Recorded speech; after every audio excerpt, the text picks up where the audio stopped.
నమస్తే, మీరు చూస్తున్న సుమన్ టీవీ. నేను మీ కీర్తి. మనిషికి అనేక సమస్యలతో సతమతం అవుతూ ఉంటాడు.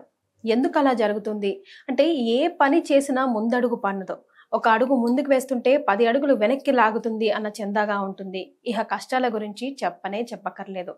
ఈ పితృపక్షాలని ముఖ్యంగా ఇలాంటి సంఘటనలు జరుగుతున్నప్పుడు ఎలా సద్వినియోగం చేసుకొని వాటి నుంచి బయటపడొచ్చు అనే విషయాలు మనకు తెలియజేయడానికి 2009 నుంచి 30,000కు పైగా జాతకాల పరిశీలనలు చేసి, అలాగే 2013 నుంచి పితృదోష నివారణ కార్యక్రమాన్ని స్వయంగా జరిపించిన ప్రముఖ ఆస్ట్రాలజర్ బ్రహ్మశ్రీ నందిబట్ల శ్రీహరి శర్మ గురుగారు మనతో పాటు ఉన్నారు. నమస్తే గురుగారు. వాగర్థావివ సంపృక్తౌ వాగర్థ ప్రతిపత్తయే జగతః పితరౌ వందే పార్వతీ పరమేశ్వరౌ. ఆదిత్యాయ చ సోమాయ మంగళాయ బుధాయ చ గురుశుక్రశనిభ్యశ్చ రాహవే కేతవే నమః. శృంగేరి జగద్గురు పీఠాధిపతులకి, కంచి పీఠాధిపతులకి నమస్కారములు తెలియజేసుకుంటూ కార్యక్రమాన్ని ప్రారంభిద్దాం. గురుగారు, చాలా ప్రాబ్లమ్స్కి పితృ శాపాలే కారణం అని మీరు చెప్తూ ఉంటారు. అందులో నాకు కూడా మీరు ఎన్నిసార్లు క్లారిటీ ఇచ్చినా పితృదోషాలకి, పిండ ప్రదానానికి ఇంకా కన్ఫ్యూజన్ అవుతూనే ఉంటుంది నాకు. అయితే ఎలాగో పితృపక్షాలు రానే వచ్చాయి, ఆల్రెడీ స్టార్ట్ అయిపోయాయి కాబట్టి డేట్స్ ప్రకారం, తిథి ప్రకారం చేసుకునే వాళ్ళు ఉంటారు. అసలు ఎవరు చేయాలి, ఎప్పుడు చేయాలి, ఎందుకు చేయాలి? అట్లీస్ట్ ఇదైనా చేసుకోండి, మీ ఇళ్లలో వాళ్ళ ఫోటోలు పెట్టుకొని, పోయిన వాళ్ళ ఫోటోలు, పెద్దవాళ్ళ ఫోటోలు పెట్టుకొని అని చెప్పడానికి ఏం చెప్తారు? భగవంతుడు అంటే భగవంతుణ్ణి ఆరాధించడానికి సంవత్సరంలో 350 రోజులు ఇచ్చాడు. కానీ మనం జన్మెత్తడానికి ప్రధాన కారణం తల్లి, తండ్రి. జీవించిన దారభ్యత మనకంటూ ఒక పొజిషన్ రావడానికి ఆధారపడి ఆ వ్యక్తి తండ్రి, మనం ఆధారపడతాం. మరి ఎన్ని రుణాలైనా కానీ తీర్చుకోగలుగుతాం, కానీ తల్లిదండ్రుల రుణాలను తీర్చుకోలేమమ్మా. కాబట్టి ప్రధానంగా ఇప్పుడున్నటువంటి సమాజంలో జరుగుతున్నటువంటి మార్పుల గురించి మనం తెలియచేసుకున్నాం. పూర్వం ఒకప్పుడు ఎలా ఉండేదనంటే ధర్మబద్ధమైన జీవితం ఉండేది. పైపెచ్చు ప్రతి వాళ్ళకి కూడా ఈరోజు ఏం తిథి, ఏం నక్షత్రం, ప్రతి వాళ్ళకి నాలెడ్జ్ ఉందమ్మా. తిథివారి నక్షత్రాలు జనరల్ గా ఇప్పుడు మనకు గుర్తున్నట్టుగా ఉన్నాయి. ప్రతి వాళ్ళకు ఉండేది. కాబట్టి నా చిన్నతనం కూడా వినేవాడిని. వేరే ఇతర కులస్తుల్లో కూడా పలానా రోజు మా తాతగారు చనిపోయిన రోజండి, మీరు వచ్చి స్వయం పాకం తీసుకోవాలని మా తాతగారులని, నాన్నగారులని పిలిచి వెళ్ళేవాళ్ళు. అరే ఇంత ఇప్పుడు అనిపిస్తుంది, ఇంత బాగా అలా ఎప్పుడు గుర్తుపెట్టుకుంటే వాళ్ళకి ఆ జ్ఞానం ఉంది. కానీ ఒక 30-40 సంవత్సరాల నుంచి బ్రతకడమే జీవితంగా భావిస్తూ ఈ టెన్షన్ లైఫ్, ఫాస్ట్ లైఫ్లో మర్చిపోయారు ధర్మాలని. ఏమైపోయింది, చనిపోయిన డేట్ను గుర్తుపెట్టుకుని మా నాన్నగారు ఫలానా, మా తాతగారు అక్టోబర్ 10వ తారీఖు నాడు పోయారు కాబట్టి ఆ డేటు ప్రకారం చేస్తున్నా. ఆ అక్టోబర్ 10వ తారీఖు ఒక తిథి ఉంటుంది, ఒక మాసం ఉంటుంది, ఒక పక్షం ఉంటుంది. మళ్ళీ అదే వచ్చే సంవత్సరం అదే మాసము, అదే పక్షము, అదే తిథిలో చెయ్యాలనే ఇది వాళ్ళు మర్చిపోయారు. డేటు గుర్తుపెట్టుకుని బర్త్డే నాడగానే డెత్ డే నాడు అట్లా చేసుకున్నారు. కానీ వీక్షించేటువంటి ప్రేక్షకులు సాధారణంగా అటువంటి మిస్టేక్స్ చేయకండి.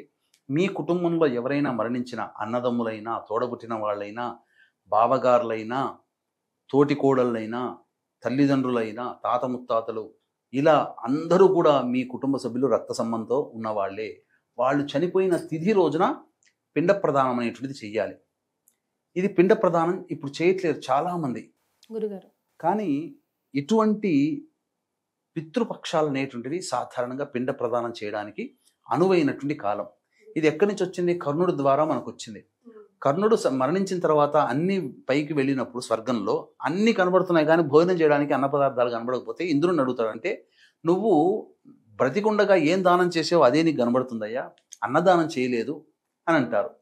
అంతేకాకుండా ఆ సమయంలో నీ వంశంలో ఉన్న వాళ్ళు ఎవరు నీకు తిలోదకాలు ఇవ్వట్లేదు అంటే, ఆకలి దప్పులు తీరడానికి చనిపోయిన 10వ రోజున తిలోదకాలు వదులుతారు బంధువులందరూ వచ్చి, అందరికీ వదులుతారు. కానీ ఒక్క కర్ణుడికి పాండవులు వీడు మావాడు కాదంటాడు, దుర్యోధన తరపు వాడు మావాడు కాదంటారు, ఒక కర్ణుడు మిగిలిపోతాడు. ఆ కర్ణుడికి ఎవరు కూడా తిలోదకాలు ఇవ్వలేరు. అప్పుడు కుంతి వచ్చి చెబుతుంది, కర్ణుడు నా పెద్ద కొడుకు. సినిమాలో చూపించినట్టు యుద్ధంలో కాదు చెప్పింది, తిలోదకాల సమయంలో చెబుతుంది కుంతి. అప్పుడు ధర్మరాజు, ఎంత పని చేసావమ్మా, సొంత అన్నని నా చేతులతో చంపుకున్నాను కాబట్టి ఆడవాళ్ళ నోట్లో నువ్వు గింజింత నాణ్యంత కూడా విషయం దాగదని చెప్పి శాపం ఇస్తారు. సరే, ఇది ఒకటి. అప్పటి నుంచి ఇంద్రుడి దగ్గర అనుమతి తీసుకొని భూలోకానికి వచ్చి తనివి తీరా సంతోషపడే విధంగా ఈ భూలోకంలో అందరికీ అన్నదానం చేసి వెళ్తారు. అప్పుడు ఇంద్రుణ్ణి ఆ స్వర్గానికి వెళ్ళగానే ఇంద్రుని కోరుకుంటాడు కర్ణుడు, నేను ఈ 15 రోజుల పాటు చేశాను కదా, నేను అనామకుడిగా ఉన్నాను కాబట్టి, తెలిసింది కాబట్టి నేను చేశాను. నాలాగా సాటి మానవులు అలా ఇబ్బంది పడకూడదు కాబట్టి ఎవరైనా కానీ ఈ 15 రోజుల్లో వాళ్ళ కోసం తిలతర్పణాలు పిండ ప్రదానాలు ఈ రోజుల్లో చేస్తారో వాళ్ళకి ఆకలి దప్పులు లోటు లేకుండా అనుగ్రహించు యమధర్మరాజు అని చెప్పి కోరుకోగానే యమధర్మరాజు అంగీకరిస్తారు. అందుకనే ఆ 15 రోజులు పితృపక్షాలుగా ఏర్పడి ఆనాటి నుంచి చనిపోయినటువంటి వాళ్ళ కోసం ఏర్పాటు అనేటువంటిది జరిగింది. ఇది వీళ్ళకి ఎలా జరుగుతుంది అని అంటే, ఇక్కడ చనిపోయిన తర్వాత మరణించిన తర్వాత కర్మానుసారము మళ్ళీ జన్మెత్తక తప్పదు. ఏ పక్షిగానో జంతువుగానో చెట్టుగానో పుట్టగానో ఎక్కడైనా కానీ జన్మిస్తారు. మరి వాళ్ళకి ఎలా వెళుతుంది అని అంటే, మన భూలోకానికి 365 రోజులు, 6 నెలలు 6 నెలలు. కానీ పితృలోకంలో మనకు 6 నెలలు ఈజ్వల్ టు వాళ్ళకు ఒక పగలు, మనకు 6 నెలలు ఈజ్వల్ టు ఒక రాత్రి, మనకు సంవత్సరం ఈజ్వల్ టు వాళ్ళకు ఒక రోజు. కాబట్టి మనం సంవత్సరంలో ఒక రోజు పెట్టడం వల్ల వాళ్ళు ఏ జన్మ ఎత్తుతారో ఆ జన్మకి భూలోకంలో కనుక జన్మెత్తితే భూలోకంలో మొత్తం సంవత్సరం పాటు అన్నదానాలకి లోటు లేకుండా జీవిస్తారు. అందుకనే పిండ ప్రదానం చేసే సమయంలో బ్రాహ్మణుడికి వస్త్రదానం కానీ అలాగే అన్ని రకాల దానాలన్నింటినీ చేస్తారు. దీని కారణం ఏంటంటే మంత్రయుక్తంగా చేస్తారు. ఈ కారణం వల్ల ఏమవుతుంది, వాళ్ళకి ఏ జన్మ ఎత్తుతారో వాళ్ళకి ఏ దానం చేస్తారో అది 10 రెట్ల ఫలితంతో వాళ్ళు అక్కడ అనుభవిస్తుంటుంటారు. అందుకనే మీకు కొన్ని కుక్కలు ఇంట్లో మహారాణుల్లాగా పెరుగుతుంటుంటాయి. మరి ఏంటి, వాళ్ళు ఎక్కడో చేస్తున్నారు ఆ విధమైనటువంటి జీవితం. ఇప్పుడు రోడ్డు పక్కన అనాథలుగా ఉంటుంటారు, వాళ్ళ వంశం వాళ్ళు ఎక్కడో ఉన్నారు, ఏం చేయట్లేదు కాబట్టి వాళ్ళకి అన్నపానాదులు కట్టుకోవడానికి బట్టలు లేక ఇబ్బంది పడుతున్నారు. సరే, ఇదంతా పక్కకు పెడితే ఎందుకు చెయ్యాలి, ఎలా చెయ్యాలి, అసలు చేయాల్సిన అవసరం ఏంటి అని చెప్పి చాలా మంది కూడా అనుకుంటూ ఉంటుంటారు. ఒక్కటమ్మా, మనిషిగా పుట్టిన తర్వాత ఎవరి రుణమైనా తీర్చుకోవచ్చు, తల్లిదండ్రుల రుణం తీర్చుకోలేము. ఎలానో చెప్తాను. మనల్ని కనడానికి తల్లి నానా అవస్థలు పడుతుంది. అంటే డెలివరీ అయ్యేటప్పుడు ఎముకలన్నీ ఒక చోట విరిస్తే ఎంత బాధ ఉంటుందో ఆ బాధని అనుభవిస్తూ మనల్ని ఈ భూలోకంలో తీసుకొస్తుంది తల్లి. ఆ బాధకి మనం వెలకట్టగలుగుతామా? పుట్టిందారకిత ఘాటుగా చెప్పాలంటే, మన టాయిలెట్కి వెళ్ళి మన పనులు మనం చేసుకొని రాగలిగినంత ఏజ్ వరకు అసహ్యించుకోకుండా మనకన్ని సేవలు చేస్తుంది. మనం మురికి కాలువలో వాసన వస్తేనే ముక్కు మూసుకుంటున్నామే. మన దుర్గంధాన్ని అమ్మ ఎంత భరించింది, ఎన్ని విసుగు లేకుండా చీత్కరించుకోకుండా నా కొడుకు నా బిడ్డ అని చెప్పి మనం చిన్నతనంలో తెలియక మలమూత్రాదులు విసర్జిస్తే చేస్తే భోజనం చేసే టైంకే వెళ్తూ ఉంటారు పిల్లలు. అలా మరి ఆ తల్లి సేవని నువ్వు ఎలా తెచ్చుకోగలుగుతావు, ఎలా కట్టగలుగుతావు? ఆ ప్రేమని తండ్రి ఉన్నాడు, తాను ఎంత కష్టపడుతున్నాడో మనం గమనించాం పిల్లలుగా. ఒక వయసుకు వచ్చిన తర్వాత నాన్న నాకు ఐఫోన్ కావాలి, నాన్న నాకు కంప్యూటర్ కావాలి, నాన్న నాకు బైక్ కావాలి. కష్టపడుతున్నాడా, అప్పు తెస్తున్నాడా, ఏం చేస్తున్నాడా తెలియకుండానే ఆ కొడుకు అన్ని అవసరాలు తీరుస్తున్నాడు కదా. అటువంటి తండ్రి నువ్వు పెరిగి పెద్ద అయిన తర్వాత కోట్లు సంపాదించి ఉన్నప్పటికీ కూడా, అరే నేను నీకు చిన్నప్పుడు అంత డబ్బులు పెట్టాను రా, నాకు ఇప్పుడు రిటైర్మెంట్ అయిపోయాను, నేను అమ్మ బయటికి వెళ్తాను, నాకు 50,000 ఇవ్వరా అని అడుగుతాడా? చాలా అభిమానస్తుడు తండ్రి. పెట్టేవాడే తప్ప తీసుకునేవాడు కాదు. తనకి వచ్చిన పెన్షన్ డబ్బులో తన భార్యకి తనకి ఖర్చులు ఎలా తీసుకుంటాడే తప్ప కొడుకు దగ్గరకు వచ్చి చేయి చాచి అడగడు. అంత అభిమానస్తుడైనటువంటి తండ్రిని వెలకట్టగలుగుతాం ఆ రుణాన్ని? కానీ మనకు వేదంలో చెప్పబడినటువంటి సనాతన ధర్మ ఆచార సాంప్రదాయాలలో తల్లిదండ్రుల రుణాన్ని తీర్చుకోగలిగే ఏకైక పరిష్కారం, వాళ్ళు జీవించి ఉన్నంత వరకు తల్లిదండ్రుల రుణాన్ని తీర్చుకోలేవమ్మా. బతికున్నంత వరకు నువ్వు వాళ్ళతో కొట్లాడవచ్చు గాక, వాళ్ళని సరిగ్గా చూడలేకపోవచ్చు గాక, అది ఆ పాపం కర్మ వేరే అనుభవిస్తాం.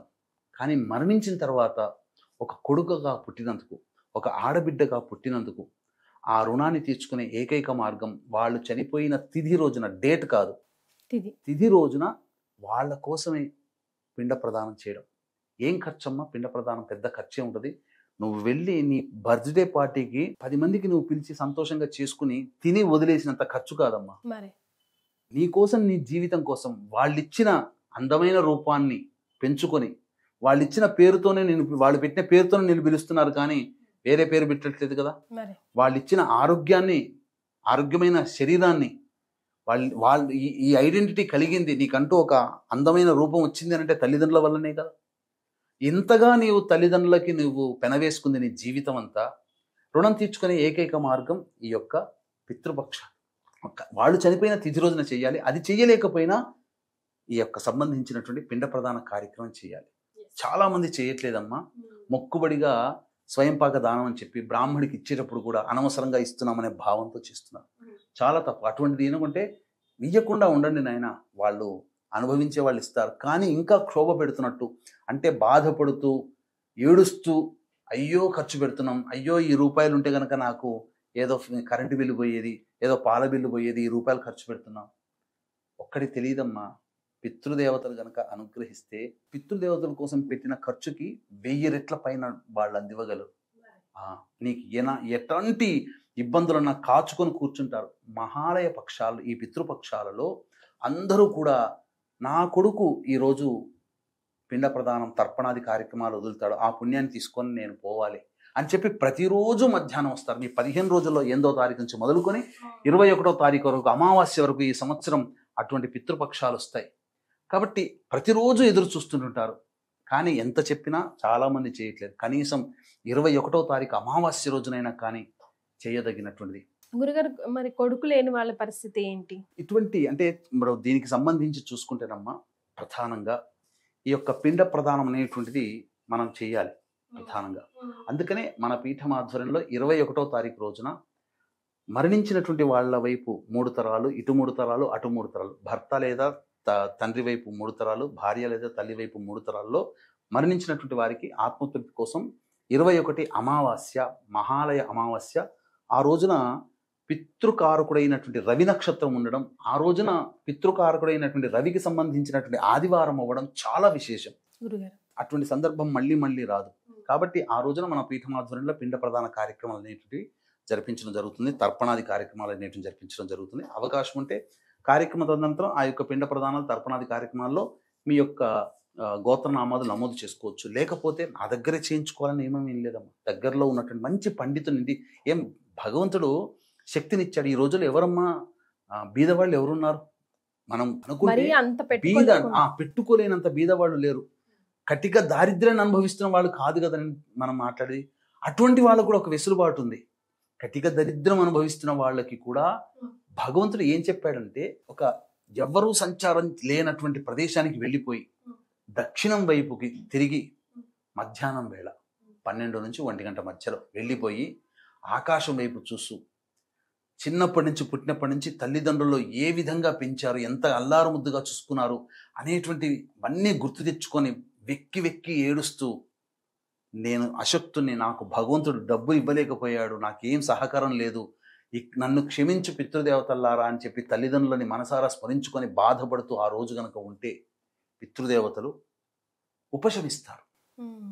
ఉండి లేకపోవడం వల్ల, చేయలేకపోవడం వల్ల, ఇటువంటి దరిద్రున్నా నేను కన్నది, తల్లిదండ్రులు గతించిన తల్లిదండ్రుల కోసం ఒక్క పైస ఖర్చు పెట్టనటువంటి వాడినా నేను కన్నది, నా పెంపకం ఇట్లాంటిదా అని చెప్పి బాధపడతారు.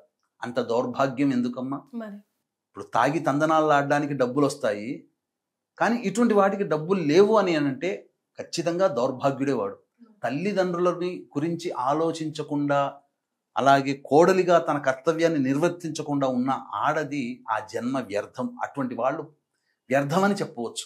గురుగారు, స్వయం పాకంలో ఇచ్చే వస్తువుల్లో మినిమం టు మినిమం ఈ వస్తువులు ఉండాలి అని చెప్పడానికి, అంటే ఏది పడితే అది వాళ్ళకి పాపం యూజ్ అవ్వాలి కదా తీసుకున్న వాళ్ళకి కూడా. ఖచ్చితంగా కాయగూరలు, ఆకుకూరలు అనేటువంటివి ఉండాలి, బియ్యం ఉండాలి, తిలలు అంటే తైలము ఇవన్నీ ఉండాలి, చింతపండు, ఉప్పు, కారము ఇవి ఉండాలి.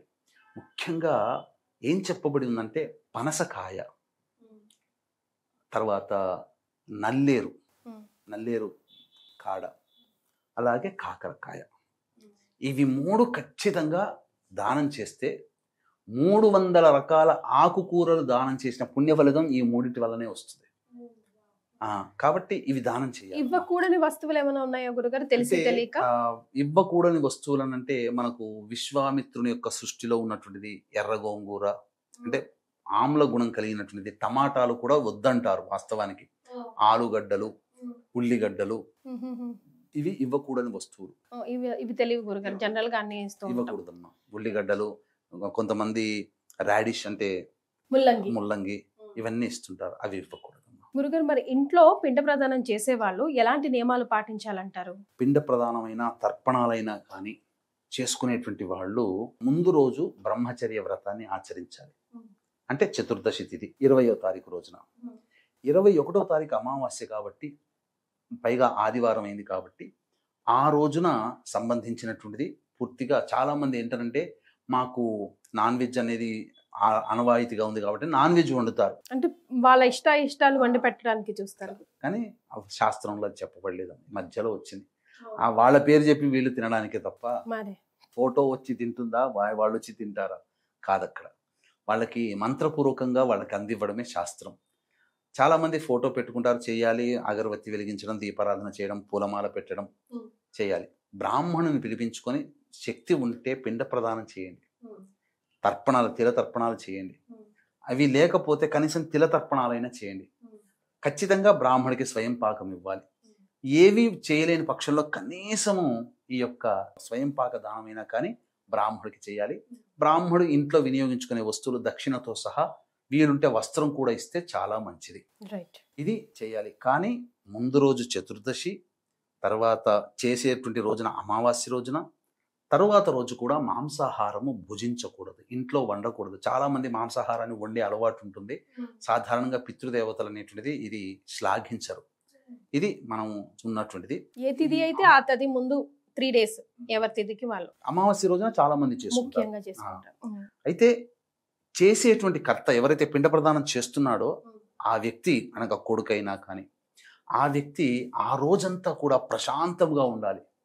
చేసేటప్పుడు కోపము, ఆవేశము ఇవి ఉండకూడదు. ఉంటే పితృదేవతలు ఆగ్రహిస్తారు, అనుగ్రహించరు. కాబట్టి ఆ విధంగా ఉండాలి. ఇవి లేవు, చేసుకోలేకపోతున్నామంటే మన పీఠమాధ్వర్యంలో 21వ తారీఖు రోజున ఎట్లాగో పిండ ప్రదాన కార్యక్రమం జరిపించడం జరుగుతుంది. చక్కగా చేసుకోవచ్చు. చాలా విలువైన సమాచారాన్ని అందించారు గురుగారు, ధన్యవాదాలు. సర్వం శ్రీ ఉమామహేశ్వర పరబ్రహ్మార్పణమస్తు.